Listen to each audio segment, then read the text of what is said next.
Hello everyone, welcome to study with Salil. आइए देखते हैं आज की इस वीडियो में हम करने वाले हैं वर्ग एवं वर्गमूल। ये हमारा चौथा वीडियो है। महाभारत का प्रैक्टिस सेट का सॉल्यूशन कर रहे हैं। तो यदि आप हमारे चैनल पे नए हैं तो चैनल को सब्सक्राइब कर लीजिए, जिससे आने वाली सभी वीडियो का नोटिफिकेशन मिल सके। तो आइए देखते हैं, देर ना करते हुए तो वीडियो को स्टार्ट करते हैं। क्वेश्चन नंबर 1 है। क्वेश्चन नंबर 1 क्या कह रहा है? ये कह रहा है कि 11 66 400 के वर्गमूल में अंकों की संख्या ज्ञात कीजिए। तो यदि वर्गमूल या घनमूल में अंकों की संख्या ज्ञात करनी हो तो उसका कंसेप्ट देखो क्या होता है। कहीं ये संख्या दी गई 11, उसके बाद 66 और ये 400 दिया गया है। तो टोटल वर्गमूल में जब हम इसका वर्गमूल लेंगे तो वर्गमूल से बाहर निकालेंगे, तब पूछ रहा है अंकों की संख्या कितनी होगी।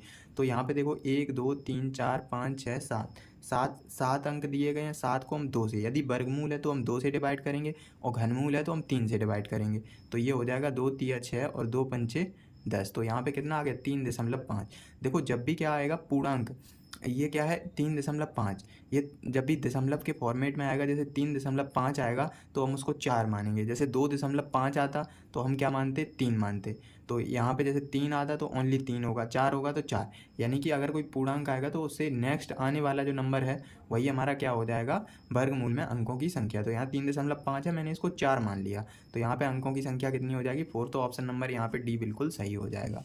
क्वेश्चन नंबर 2, इसको देखो हम कैसे करेंगे। इसमें कहा गया है एक टोकरी में 45 फल हैं। एक आदमी पूजा करता है और प्रत्येक मंदिर में उतने ही फल चढ़ाता है जितने कि शहर में मंदिर हैं। ऐसा करने के लिए उसे फलों की 5 टोकरियों की आवश्यकता पड़ती है। शहर के मंदिरों की संख्या ज्ञात कीजिए। देखो क्या करना है, स्क्वायर रूट लेना है। यानी कि अगर हम 45 और 5 का जब मल्टीप्लाई करेंगे तो इन दोनों का स्क्वायर रूट ले लेंगे, क्योंकि ये कह रहा है कि प्रत्येक मंदिर उतने ही फल चढ़ाता है जितने कि शहर में मंदिर हैं। तो ये मल्टीप्लाई हो जाएगा, तो यहाँ पे ये हो जाएगा 225 हो जाएगा ये। तो जब 225 को बाहर निकालेंगे तो 15। तो 15 हमारा राइट आंसर हो जाएगा। ऑप्शन नंबर ए बिल्कुल सही है। आइए देखते हैं क्वेश्चन नंबर 3 को हम कैसे करेंगे। क्वेश्चन 3 क्या कह रहा है, ये देखो वो सिंप्लीफिकेशन का क्वेश्चन इसमें दे दिया है। वर्गमूल मान लो या सिंप्लीफिकेशन, दोनों ही में ये क्वेश्चन आ जाता है कभी कभी। तो देखो क्या, इसको हम कैसे सॉल्व करेंगे।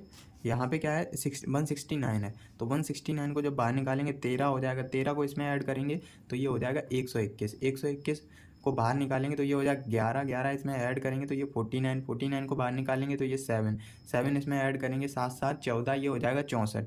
जब 64 को बाहर निकालेंगे तो ये हो जाएगा 8 और 8 8 16। तो जब अंडर रूट 16 है तो इसको बाहर निकालेंगे तो ये कितना हो जाएगा? 4। तो ऑप्शन नंबर ए यहाँ पे बिल्कुल सही हो जाएगा। आइए देखते हैं क्वेश्चन नंबर 4 का सॉल्यूशन कैसे करेंगे। इसमें ये कहा गया है अंडर रूट 144 बराबर 12 दिया गया है। तो यहाँ पे हमें क्या करना है, जो अंडर रूट 144 दिया गया है यहाँ पे देखो 1 2 3 4 5 6 7 8, यहाँ पे 8 अंक बाद डेसिमल है। तो जब हम इसको बाहर निकालेंगे तो ये हो जाएगा 0.00 और ये हो जाएगा 0 और ये हो जाएगा 0 1 2 और डिवाइड कर देंगे 12 से। तो जब 12 से डिवाइड करेंगे तो ये हो जाएगा 12 एकम 12। तो ये हो जाएगा 0.00 और 0 1। तो यही हमारा राइट आंसर हो गया। ऑप्शन नंबर सी बिल्कुल सही है। आइए देखते हैं क्वेश्चन नंबर 5 का सॉल्यूशन हम कैसे करेंगे। क्वेश्चन 5 क्या कह रहा है, अंडर रूट 12 96 36 के बराबर है।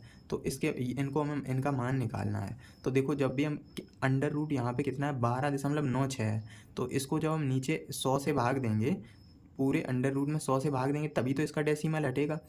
तो इसका मान कितना है? 36 है। तो ये 36 बटे जब हम 10 करेंगे तो यहाँ पे कितना हो जाएगा? ये 3 दशमलव क्या हो जाएगा? 6। इसका मान 3.6। ऐसे ही इसका मान क्या हो जाएगा? 0.36। देखो कैसे, यहाँ पे 1 2 3 4 अंक बाद है तो हम 10,000 से भाग देंगे। तो 10,000 यानी कि 2 जीरो, दो अंक बाद दशमलव आएगा, प्लस ये हो जाएगा 0.0036 और 6। ये हो जाएगा 0.036 और प्लस ये हो जाएगा 0.0036। इनको जब हम ऐड करेंगे तो ये हो जाएगा, देखो 6 इनको ऐड करेंगे तो ये हो जाएगा 3.999 और ये हो जाएगा 6। तो यही हमारा राइट आंसर हो गया। यहाँ पे ऑप्शन नंबर ये ऑप्शन ए बिल्कुल सही हो जाएगा, 3.996। तो ये ऑप्शन नंबर ए बिल्कुल सही है। आइए देखते हैं क्वेश्चन नंबर 6 का सॉल्यूशन हम कैसे करेंगे। क्वेश्चन 6 क्या कह रहा है, यहाँ पे देखो रूट 2 का मान हमें दिया गया है। एक रूट 2 का मान दिया गया है तो 7/3 प्लस 2 रूट का मान 7/3 प्लस, इसको देखो क्या मान लो यहाँ पे 1, तो यहाँ पे मैंने 1 लिख दिया। तो ये हो जाएगा 7/4। 7/4 इसको जब हम डिवाइड करेंगे तो ये हो जाएगा 4 एकम 4। तो एक ही ऑप्शन है, देखो एक बार जा रहा तो यहाँ पे 1.585 5 8। तो यही हमारा राइट आंसर हो गया, ऑप्शन नंबर ए बिल्कुल सही है। आइए देखते हैं क्वेश्चन नंबर 7 का सॉल्यूशन कैसे करेंगे। इसमें ये लिखा है 3 की घात ए दिया गया है, 5 की घात बी और 7 की घात सी इज इक्वल टू 1575 दिया गया है। तो ए बी सी का मान, तो सबसे पहले हम 1575 के फैक्टर करेंगे। तो ये हो जाएगा 1575, 5 से काट तो इसको, 5 तिया 15, 5 एकम 5, 5 पंचे 25, ये हो जाएगा 5 छक्का 30 और 5 तिया 15 हो जाएगा। ये हो जाएगा 7 निम 63 और ये हो जाएगा 3 तिया 9 और 3 एकम 3। अब देखो यहाँ पे ये हो जाएगा 3 की घात ए है, 5 की घात बी और 7 की घात सी है। तो यहाँ पे 3 की घात कितना है, 1 और 2, तो 3 की घात 2 हो जाएगा मल्टीप्लाई 5, 5 की घात 2 हो जाएगा और 7 की घात 1। तो यहाँ से जब घात का कंपेयर करेंगे तो यहाँ ए इज इक्वल टू 2 हो जाएगा और बी इक्वल टू 2 और ये हो जाएगा सी इक्वल टू 1। तो यहाँ पे ऑप्शन मैच कर लो तो ये हो जाएगा B C, option number C बिल्कुल सही हो जाएगा। आइए देखते हैं क्वेश्चन नंबर 8 का सॉल्यूशन हम कैसे करेंगे। क्वेश्चन 8 क्या कह रहा है, क्वेश्चन 8 कह रहा है कि जो 3√5 और 2√11, 5√2 और 4√3 को अवरोही क्रम में सेट करना है हमें। तो इनके सबसे पहले मान निकाल लो। देखो 3 क्वेश्चन नंबर 8 है, 3 और √5 है, 3√5 इसका मतलब ये हो जाएगा 3 गुणा और ये √5 का मान कितना होता है, √5 का मान होता है 3 दशमलव, ये हो जाएगा √5 का मान कितना हो जाएगा 3 गुणा में और ये हो जाएगा 2.2 और 3 6। इसका मल्टीप्लाई करेंगे तो ये हो जाएगा 6 दशमलव और ये हो जाएगा 7 और 0 8, 6 तिया 18 और ये हो जाएगा 7.708। ऐसे ही हम क्या करेंगे, 2√11 दिया गया है तो √11 का मान 2√11, तो यानी कि 2 मल्टीप्लाई √11 का मान होता है 3.317। देखो इसको क्या करना है, जब आपको अप्रोक्सीमेशन इसको लगा सकते हैं। अगर आपको इसका आंसर समझ में नहीं आ रहा तो √11 का अप्रोक्सीमेशन वैल्यू लगा देंगे, यानी कि इसका देखो किसके पास में इसका वर्गमूल है। तो 3 तिया 9, 3 के समथिंग है तो थोड़ा एक्स्ट्रा मान लो, तो इसको 3.4 लिख देना। तो ऐसे करके इसको अप्रोक्सीमेशन से सॉल्व कर लेना। तो यहाँ पे ये हो जाएगा 6.633। ऐसे ही इसको हम लिख सकते हैं, ये 5 क्या दिया गया 5√2, तो 5√2 का मतलब 5 गुणा में 1.414, तो ये हो जाएगा 7.070। ऐसे ही इसको 4 और ये हो जाएगा 4√3 का मतलब ये हो जाएगा 4 मल्टीप्लाई 1.732, तो इसको लिख सकते हैं 6.928। तो अब इसको अवरोही क्रम में लगाना है, तो अवरोही क्रम का सबसे बड़ा नंबर, तो सबसे बड़ा नंबर 5√2 हो जाएगा, उसके बाद 4√3, उसके बाद 3√5, उसके बाद 2√11। तो ये हमारा अवरोही क्रम हो गया। तो ऑप्शन नंबर यहाँ पे मैच कर लेना, जो भी आए वो आंसर हो जाएगा। तो 2√11 लास्ट में है तो बी ऑप्शन बिल्कुल सही हो जाएगा। आइए देखते हैं क्वेश्चन नंबर 9 का सॉल्यूशन हम कैसे करेंगे। क्वेश्चन 9 क्या कह रहा है, y इज इक्वल टू हमें दिया गया है 3 + 2√11, 2√2, तो इसका मान हमें ज्ञात करना है। तो सबसे पहले y बराबर हमें दिया गया है 3 + 2√2, तो हम y स्क्वायर का मान यहाँ से निकालेंगे। तो इसका स्क्वायर कर दो तो ये हो जाएगा 9 + 2 दूनी 4 दूनी 8 प्लस 3 दूनी 6 दूनी 12 √2 हो जाएगा ये। तो यहाँ से y स्क्वायर का मान जब हम निकालेंगे तो 8 9 17 और ये हो जाएगा 12 √2। ऐसी y की घात अगर -2 निकालेंगे तो देखो अगर y घात 2 है तो इसका -2 इसका रेसिप्रोकल निकालेंगे, उल्टा निकालेंगे तो ये हो जाएगा 17, बस यहाँ पे माइनस आ जाएगा 12 √2। ठीक है, अब हम क्या करेंगे, यहाँ पे इसका मान निकाल लो तो ये हो जाएगा √2, ये हो जाएगा y स्क्वायर माइनस y की घात 2, इसका मान हमसे पूछा गया है।